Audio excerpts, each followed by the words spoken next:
Walk on the Sun basically is more of a song about, it's kind of like where did all the love go, you know? Just 1 month after going into the studio, the band emerged with their debut album, which they called Fush You Mang, in homage to one of Al Pacino's drug-influenced howls during the film Scarface. Since it was released by Interscope Records, it was considered a major label record. But at the same time, since they'd done much of the production themselves, it was also very similar to an independent release, the process being much like what Nirvana had done on their first album, Bleach. And since Fush You Mang was recorded so cheaply, it had the same raw, rugged feel of a self-produced record, though the songs themselves were polished to the point of shining. And what great songs they had recorded! Many of the 12 tracks were as hard-charging as their live shows, like their erstwhile hit, Nervous in the Alley, or one track called Pet Names. They included a ska-flavoured cover version of the 70s hit Why Can't We Be Friends, which had originally been recorded by the funk band War. Let's Rock was more of a classic rock and roll track, and their song Padrino had a mafioso swagger about it.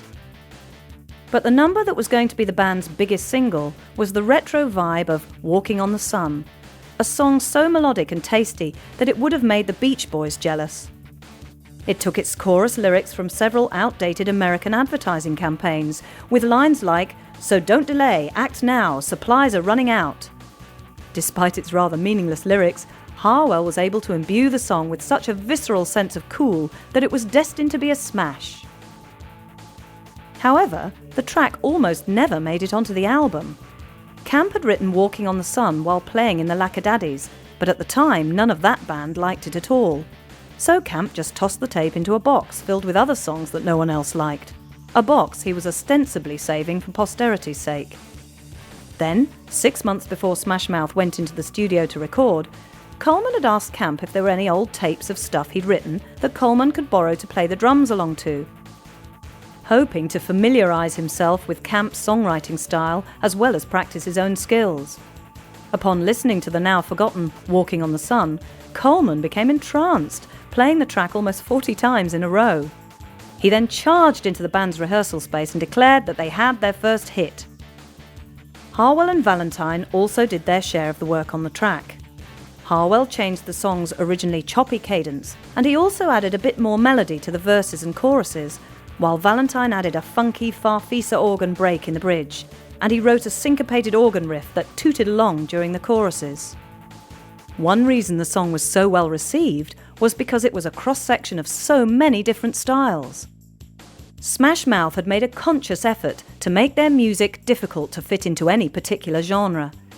They had decided that they would be cavalier and maverick enough to decide what was cool for a song, no matter what it sounded like. In terms of not limiting themselves to any particular kind of music, they knew that they would rather go down as the ballsiest band in the world, or the stupidest, than gain a reputation as bland and predictable. Though many bands want to fit into a category because they're scared of what might happen if they move away from whatever style they are supposed to follow, Smash Mouth was not worried about being different. They didn't want to fit into any category, and they didn't give a damn if it bothered Interscope Records or not.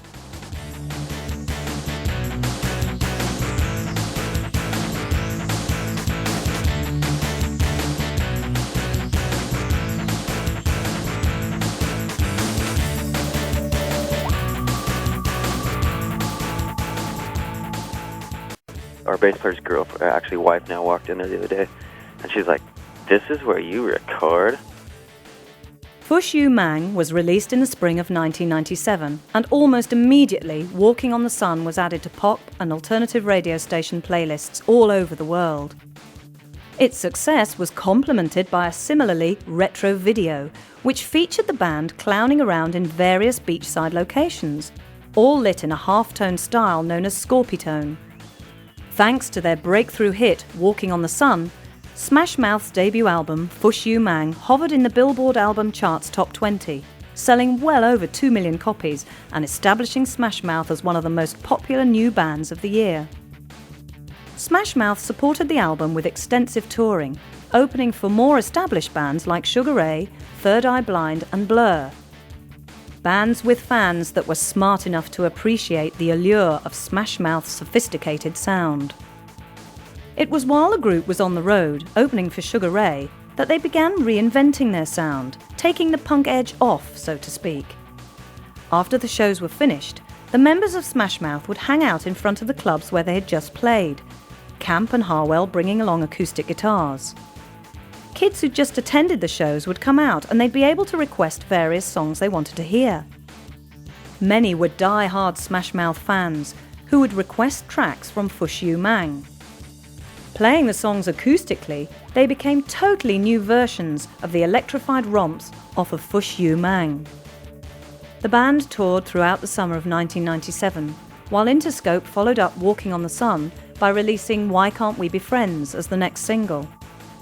The accompanying video allowed Harwell to finally take his Elvis impersonation mainstream as he swiveled his hips around almost to the point of dislocation.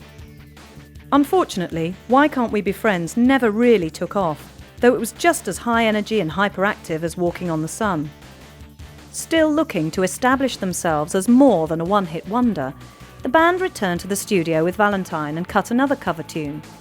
This one of the Mysterians' Can't Get Enough of You Baby, which was included on the soundtrack of the teenage romance romp Can't Hardly Wait. The film did well at the box office, and as the band entered 1998, they were back in the charts. But the fact that two of Smash Mouth's three biggest hits had been cover tunes did not escape the naysayers. Critics claimed that Smash Mouth must have only one good song in them, and that's why they had resorted to cover tunes. Though the members of the band knew differently, they would have to wait to prove themselves on their second album. Several critics went public with their ill-formed assertions, but instead of striking back, the band held their silence, determined to let their second album speak for itself. The band took a short break to allow their success to sink in. Camp passed the time by catching up on fan mail the band had received during their rocket ride to fame. Every morning he'd wake up and go through huge sacks of mail while drinking his morning coffee. He was enchanted by the novelty of being able to find out how many people simultaneously loved and hated him. For the shy, reclusive Camp, this was a way for him to feel the same recognition that Harwell thrived on while Smash Mouth were on stage. The band returned to the studio with Valentine towards the end of 1998 to record their second major label album. Instead of using their earnings to move on up to a more sophisticated studio that would perhaps be more conducive to their creativity, the band decided to use the same cheap, rat-infested one they'd recorded Fush You Mang in. Besides the band claiming to draw inspiration from the surroundings, the studio was basically an old warehouse.